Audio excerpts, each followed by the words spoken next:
আজকে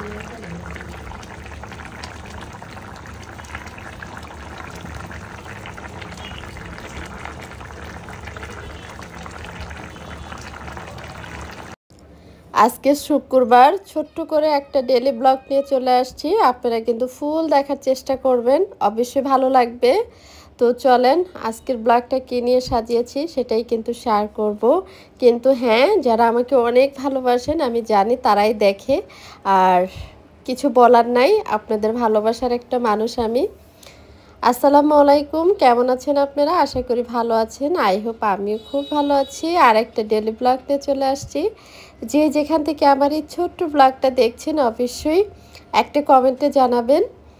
তো চলেন কিছুটা পথ আমার সাথে, কোনো না কোনো অংশ আপনাদের ভালো লেগে যাবে।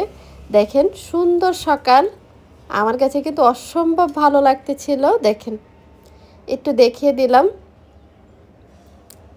ভাল লাগছে না বলেন তো? তো যাই হোক, আমরা কিন্তু আজকে সকালে নাস্তা করে নেব নুডলস দিয়ে। তো আমি কিন্তু নুডলসটা রান্না করতেছিলাম এই যে আমার হাত দেখেন। আজকে কিন্তু মা এখনও রান্না করতেছে না, আবার বলবেন যে ছোট বোন হয়তো বা। এই তো আমাদের নুডলস রান্না শেষ, এখন আমরা সবাই খেয়ে নেব। দেখেন নুডলসটা কেমন হয়েছে। মানে একসাথে আমি রান্না করে নিই, যতটুকু খাওয়ার দরকার খাওয়া হয়, আর বাদ বাকিটা আমি বক্সে করে ফ্রিজে রেখে দিই, বিকেলে যাতে এটা গরম করে খাওয়া যায়, আমরা যাতে বিকেলে একটু নাস্তা করতে পারি। তো যাই হোক, অফ ক্যামেরায় কিন্তু নাস্তাটা করে ফেলেছি। আর এদিক দিয়ে তো খেতা বালিশ নিয়ে আসলাম। দেখেন এই যে, যেতে বাইরে অনেক রোদ উঠছে, তো ভাবলাম যে রোদে দিয়ে রাখি, বালিশগুলো একটু ফুলকো হয়ে যাবে। আমি কিন্তু একটু রোদ পেলেই হয়েছে, মানে খেতা কাপড় রোদ দেওয়ার জন্য ব্যস্ত হয়ে যায়, বালিশ খাতা কম্বল এইগুলা, কারণ এইগুলা যদি রোদে দিই তাহলে ভালো। দেখেন রোদে দিয়ে নিলাম, একটা টুল বিছিয়ে টুলের উপরে দিয়ে রাখলাম, দুইটা টুলে দেখেন ভাগ করে দিলাম, যেতে তারা একদম প্রপারলি একটা রোদ পায়, যেতে বারান্দার ভিতরে আর কতটুকু পাবে। আর এদিক দিয়ে বসে পড়লাম,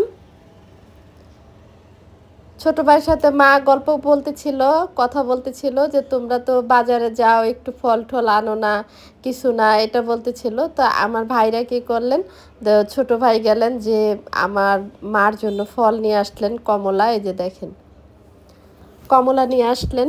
তো বলতেছিল মা কেন বললো এই জন্য। তা আসলে অনেক দিন হয়েছে ছোট ভাইদেরকে কিছু বলা হয় না, তো ছোট ভাইয়ের সাথে একটু গল্প করতেছিল, তাই যায় নিয়ে আসছে, বলতেছে মা যেটা লাগবে বলবা, এটা বলতেছিল।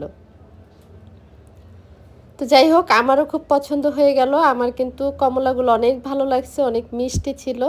আর এই তো তরমুজ, দেখেন এখন কিন্তু তরমুজের সিজন নাই, তারপরে কিন্তু তরমুজ নিয়ে আসা হয়েছে।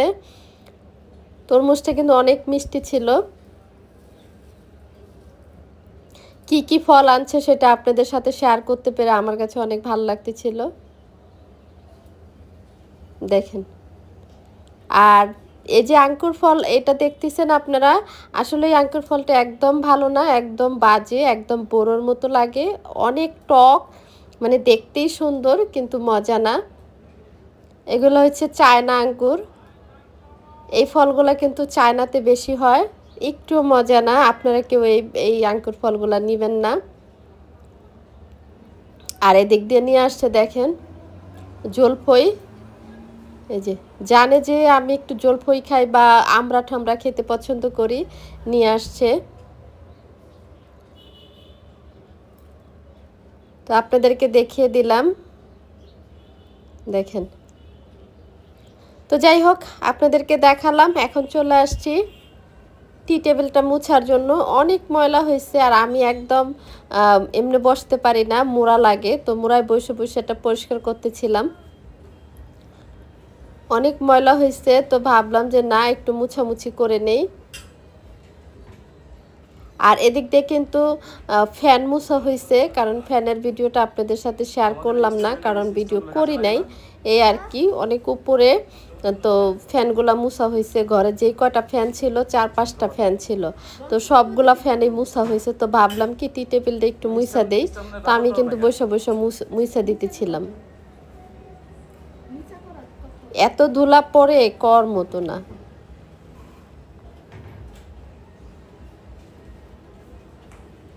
এই তো এখন কেমন লাগছে দেখেন তো। যে জিনিসের যে সৌন্দর্য। তো যাই হোক, আমার কিন্তু মুছামুছি শেষ। আর এদিক দিয়ে ছোটো বোন কিন্তু তরমুজ কাইটা নিচ্ছিলেন। দেখেন তরমুজটা কিন্তু একদম লাল টুকটুকা ছিল। মিষ্টিটাও কিন্তু খুব ভালো ছিল, অনেক মিষ্টি ছিল। তো আমাদের সবার জন্য তরমুজ কাইটা নিচ্ছিল। আর এদিক দিয়ে দেখেন বেলকনিতে চলে আসলাম। তোষক রোদে দিয়ে দিছি কোন জায়গায় দেখছেন, কেমন রোদের ভিত্তি কেমন মানে আমাদের চিন্তা ভাবনা আমরা কিভাবে দিয়ে নিছি দেখেন। রোদ কোথায় যাবে, একটু না একটু আমরা রেখে দেব, কারণ শীত আইসা পড়লে তো এই রোদটুকু পাবো না, তার জন্য। আর এদিকে কয়েকটা বালিশের কাভার ধুইয়া দেওয়া হয়েছে।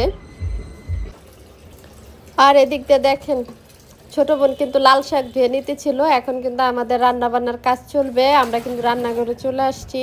তো ছোট বোনকে বললাম যে তুমি শাকগুলো আগে ধুয়ে নাও, আমি কিন্তু শাকটা বাইসা দিচ্ছি। তো বললো যে আচ্ছা ঠিক আছে আপা, আমি ধুয়ে নিতেছি।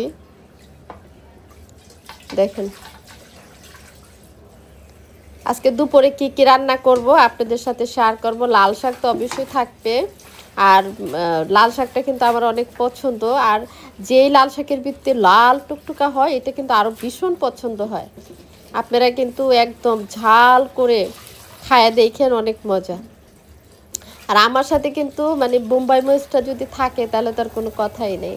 আর এই যে আমার আম্মা কিন্তু আজকে লাল শাক ভাজি করবে, আর এটা কচু মানে এই যে কচু দিয়ে এই যে ঝাটকা ইলিশ মাছ দিয়ে রান্না করবে, ধনিয়া পাতা দিয়ে দিতেছে।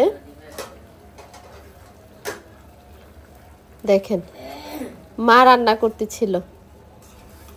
মা যেভাবে রান্না করে না কেন সেভাবে আমরা খেতে পারি, কোনো সমস্যা হয় না, ছোট থেকে খায় অভ্যাস তো।